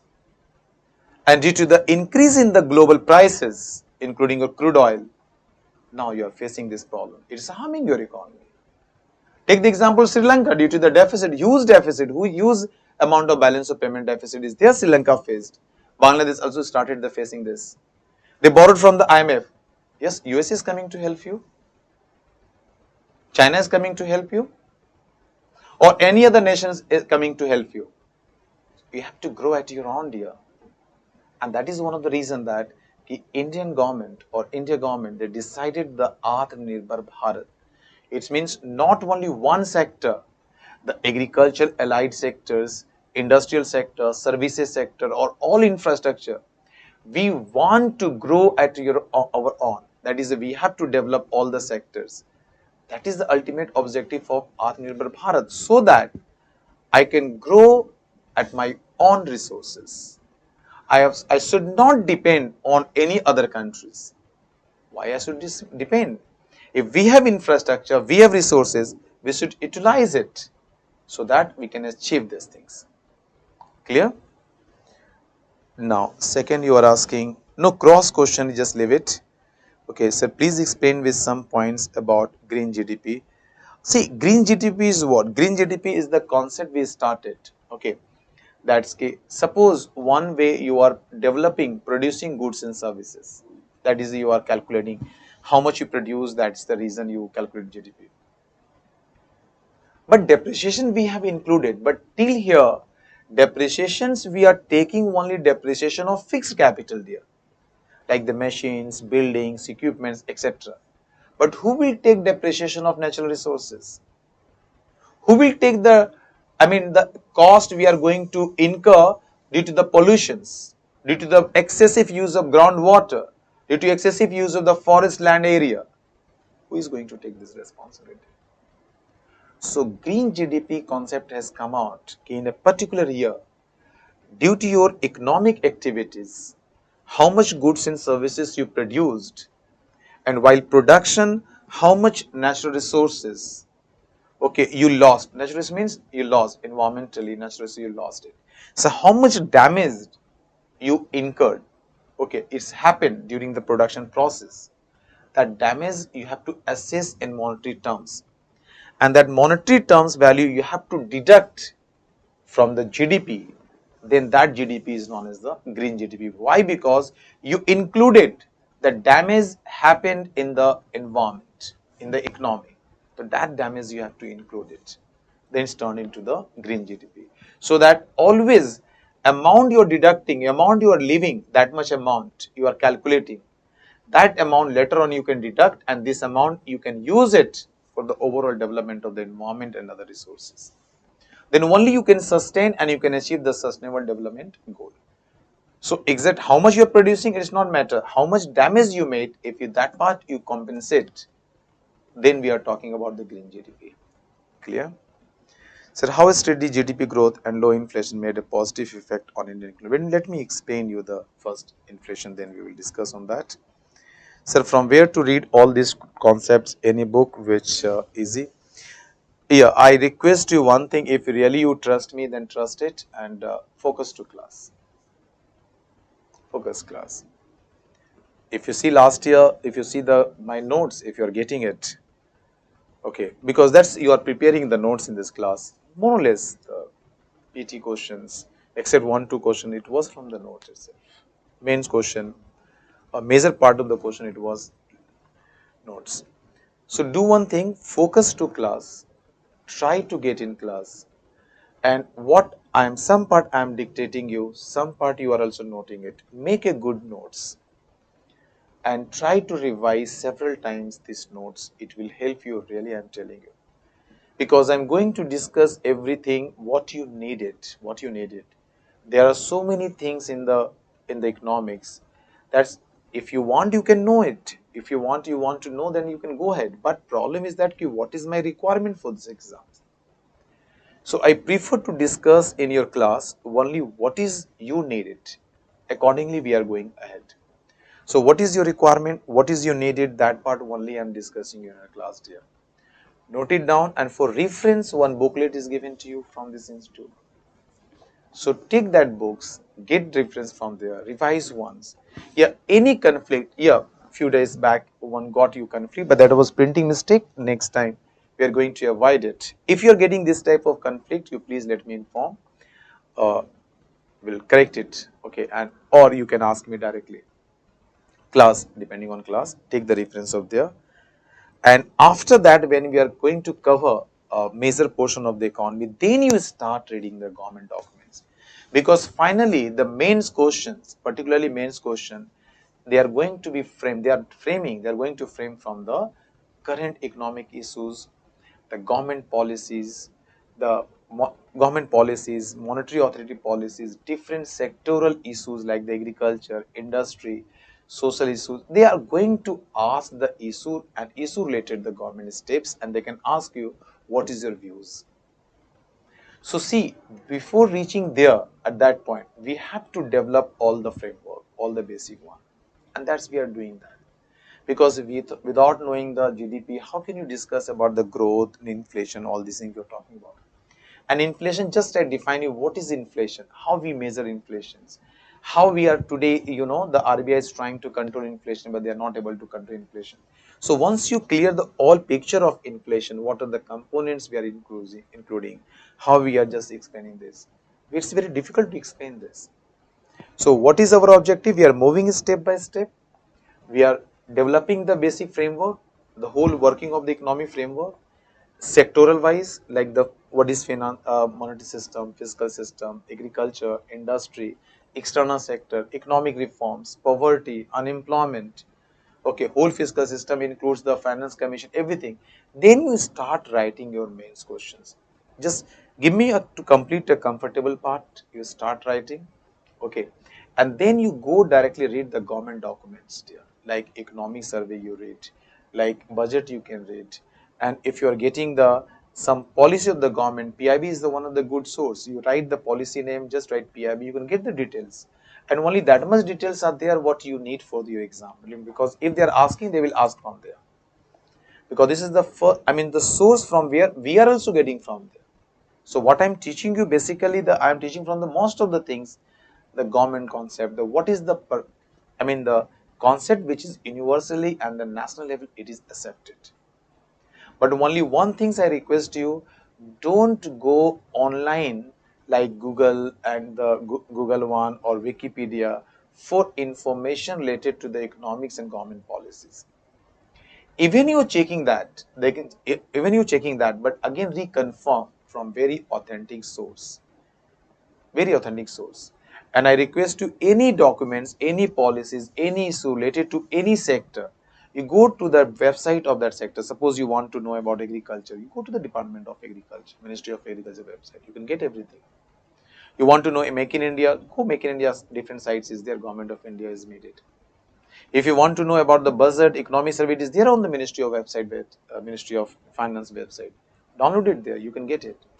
About anything concerned ministry, concerned government website, concerned government documents, you consult them. That is going to pay you basically. It is going to pay you. Finally, question is framed from there. Okay. So I'm going to develop and link all the concepts. Clear to all? And sir, India has a $3.5 trillion economy, sorry, but many products sell in the market without any proper bill. Is it counted in the part of GDP? See, right now what the government has done is GST. GST, one thing it's good. Why the public is so protesting, and still the so many sectors, business class, businessman, they don't prefer the GST. Clear. Suppose earlier in our local market, if you're buying the gold gold jewelry, They were just giving on the page, they are writing it. That transaction never recorded, their income never recorded. Okay, but GST, you are paying say 1% or 1.5%. The moment you are paying 1.5%, their income is going to be recorded because that much sold. So volume of transaction they can record, and the volume transaction record, then their income will be calculated. Then they have to pay GST also, and they have to pay also income tax also, because if you are doing business, you are earning income, so you are paying the income tax also. But yes, you are avoiding it. Why government is just GST? GST is going to, it's a, I mean, if really it's implemented. So if you take the supply chain system, where is the product is coming from the large production unit or organized production unit, so they are paying the GST. And this product is going in the different hands, GST is transferred. But production in the local areas, suppose you are producing some goods and services, so that is not included. That is not included. That is not recorded because, and it's true that these are the basically, I mean, you can say drawbacks in the GDP calculation. Anything which is not recorded, how can you count it? There are so many transactions in the economy is going on, which is not market transaction and which is not marketable surplus. You can't use it. So these are the drawbacks it is there. So it may be, but the government is trying to, everything should be recorded. Everything should be recorded. Okay, from income method, expenditure you take, all expenditure you remember it's recorded. You are using the Paytm. Every 10 rupees, every 5 rupees it's recorded here, it's recorded. Earlier there was cash, no record. To whom you are paying, to whom you are receiving, no issue. But now you are using the Paytm, means each and every transaction is recorded. Every transaction is recorded, and it is with the government information. So you are showing, say, my income is 5 lakhs, but you paid around 10 lakhs in a year. Immediately your income tax department will tell you, you spent 10 lakhs, but you are showing income 5 lakhs. So from where you 5 lakh rupees you get extra? Now you have to explain this. So just wait, in coming year, maybe the government is going to take so many steps, and it will be the very transparent economy. If all stakeholders are going to support, then. Okay, does GDP indicate all people in economy are happy? No, no, no. For that Bhutan's GDP, you take happiness. Okay, happiness measurement, clear. So please give us some questions for practice. You can write, I think you just go back, I'm not giving you, but you check yourself. Last year, yeah, last year means you can just, last means, not this means, a few days back it's happened, no. Last means you go and the paper 3, there was one questions. No, last to last year, sorry, last to last year. This is a few days back it's happened, leave it. Then last to last year, there was one question in mains, they asked, okay, what in 2015 government changes the GDP measurement, what are the changes you have to explain? So get these questions, try to write it. So the moment you're writing these questions, it means you are going to relate all the topics, most of the topics related to GDP, what we are used, you have to write it. So just go get the commission's questions, okay, and write it. Two things you can get it, the way they are asking, what they are asking, and then how to write your answer. Write it, dear, clear? So that question you take from the, I mean this 2020 means leave it. Last to last year question you read, just get it, it's online, it's available, just give it. Okay, you will get paper 3, one question. The changes happen in GDP estimation or calculation, that on the basis of that they ask the question. Get this question, try to write. Okay. Thank you, dear. Allow me to leave. Okay. Thank you, everyone. So from tomorrow, class is off. Probably it's 11th as far as it's 11th now. Till 11th. Oh, till 11th, the classes are suspend off. So after 11th, your class will rescheduled. Okay, and subject and everything will be informed to you. Thank you. Happy puja to all of you. Okay. Thank you, dear. Thank you.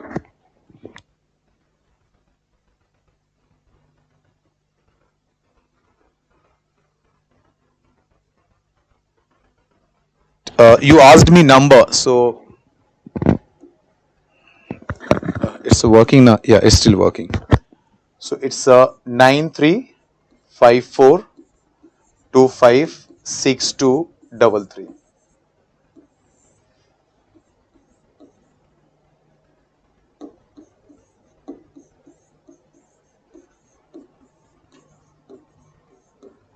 Clear?